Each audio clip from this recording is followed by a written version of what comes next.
I am back for another live session. We are going to talk about a new topic today, and it might be a little bit controversial, and I don't want it to be. This is my Lunch and Learn. We're doing this once a week, Wednesdays at noon, trying to break up the week a little bit, get some new thoughts going through everybody's brain. And I saw a post from Jillian Michaels 2 days ago. And when I saw it, it had 86,000 views or something like that. And this morning, it had 188,000 views. And the topic was about, I can tell you the exact one, the most important thing to strengthen your core and flatten your tummy. Learn how to protect your back, strengthen core, and flatten your abs with one important movement. Now, my Lunch and Learns are directed to coaches, athletic coaches, or instructors, or PE teachers. We're trying to make sure that we're creating the best environment for the young people that we're working with. And I don't have any issue with how coaches coach. Coaches have their own reasons for it.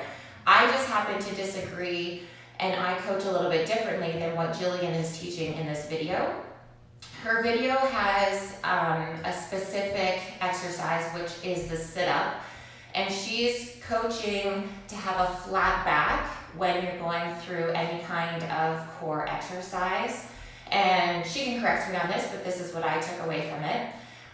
My view, after working with athletes and clients that have back issues, is that my bracing technique is different. And I did some research from Stuart McGill based on his work, and I read this book and have read a bunch of different articles from other people doing research now, talking about how the flat back isn't the best cue, and actually the exercise selection of a sit-up is not always the best exercise for athletes and for clients. And specifically when we're talking about pain, we want to make sure that we actually have a really good understanding of where that pain is coming from. So I wanted to address what we're learning through social media. And I want you coaches and PE teachers and yoga instructors and Pilates instructors to question what you're learning. And I have made mistakes in the past, and I like this quote for that reason. So from Maya Angelou, she says, "Do the best you can until you know better. Then, when you know better, do better." So there may have been things that I've put up in the past that I don't actually agree with what I do now. And so this is what I want to talk about. When we're working with young people, we want to make sure that we have the best information so that we set them up for success. And I have made some points here that I just wanted to go over. The very first thing that we should always do as anybody that's helping somebody else is to make sure that if we aren't healthcare practitioners, so coaches are not always healthcare practitioners, we want to make sure that our athletes are consulting with a healthcare practitioner. And especially if they have pain, they need to see somebody and they need to make sure that what they're doing is okay.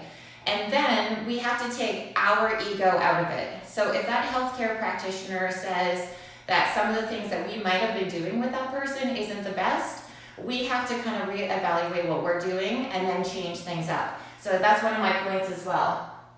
Number 4 is don't be afraid of change. So the flat back cue for core exercises could have come from a couple of different places, but I looked up specifically from Joseph Pilates because this cue is used often in Pilates. And I just wanted to let you know, Joseph Pilates was born in 1883 and he died in 1967. So his research was based on what he knew at the time. So now we've got more research that's gone into anatomy and physiology, strength and conditioning, how the body works, and the best positioning that we can put ourselves into. Now, Joseph Pilates had an awesome philosophy way back when. He had poor health and he was looking for his own research to try and figure out how to better himself. And so he looked at bad posture and poor breathing as some of the main things that he wanted to correct. And that's awesome. So if we are working with athletes or students, we want to make sure that their breath is adequate, and we want to make sure that their posture is in really good positioning. And now that we're in the year 2020, we can use new research to adapt what those old philosophies were doing back then.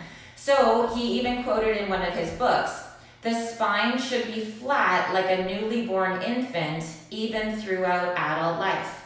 Well, now we know that the spine has some beautiful curves through it, and that we are actually in better positions when those curves are maintained. So we are more powerful, we can produce more force when we have that good curve through our spine. And in order to do that, we actually want to cue bracing in a way that keeps that curvature in your spine. So a few videos ago, I talked about stacking your ribs over top of your hip bones.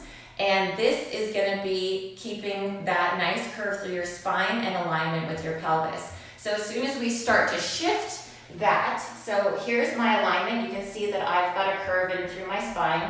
As soon as I do a pelvic tilt, you're going to see that I'm flattening my back. As soon as you see that my hips come apart from my ribs, you're going to see that I have an excessive curve in my spine.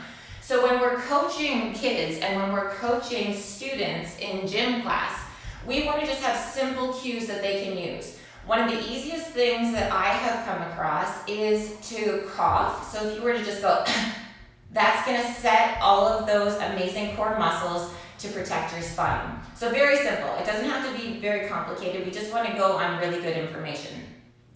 The other thing that I was concerned about, which is why I wanted to do this topic today, was mostly through the comments on Jillian Michaels' page.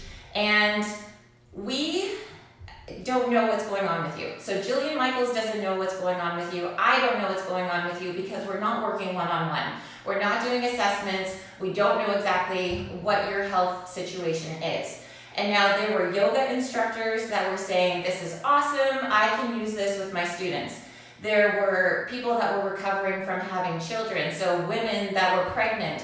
They were talking about diastasis recti, and that's when your abs are separated after having been expanded with that beautiful baby and then coming back together. Sometimes those abdominal muscles are still separated. So very specific health questions were being asked on an Instagram page. And so what I would like to make sure that you guys are doing is don't just get one answer and think that's it. Make sure when you guys are questioning for your own sake that you have really good information and that you're checking in with a healthcare practitioner, not just someone online. And I'm saying that for myself as well. There are things that I put up and I'm always making sure that I write in there, check in with your healthcare provider.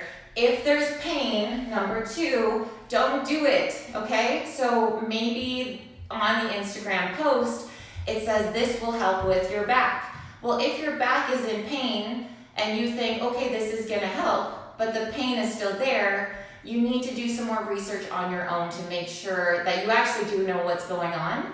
And then number 5, I have as exercise selection. So not only do we have to look at the coaching cues when you're doing an exercise, you have to actually say, is this exercise even something that I could be doing? And there's other core exercises that you can do in order to help with pain. So having someone to check in with, making sure that you've got a plan, making sure that you are reassessing as you're going through all of your different rehabilitation exercises to make sure that they're actually okay for you. And my biggest one, 2 biggest ones, is why and do no harm. So why are you even choosing this exercise in the first place?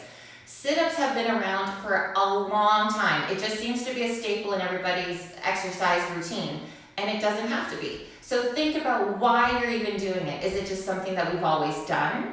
And if so, question it. Figure out, well, why are we still doing this? Maybe there's something better. So do your own research and just always question and figure out if there's something better, if there's research out there that says that I could be doing something else in order to do no harm, maybe I should choose something else. I think those are all the points that I wanted to make on this. So every coach, every healthcare practitioner is going to have their own view on how to help their clients, their patients. And I just want to make sure that we are all making sure that we know that there's different points of view out there and that we all have different bodies.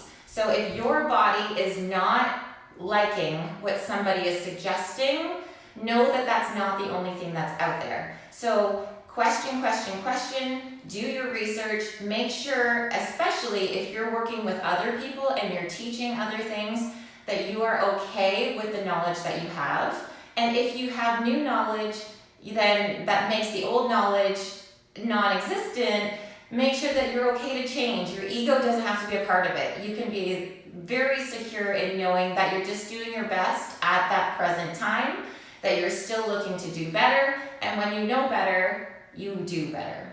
Okay, that's it for me for today. Thank you so much for joining me, and if you have any questions, I would love to hear them. What I can do for our next Lunch and Learn is actually go through the coaching cues that I use in order to set the core, and I can actually take you through a couple of core exercises that I use on a regular basis. So let me know how you guys are doing, and I will see you soon. Have a great rest of your week. Stay safe. Love to you all. Bye.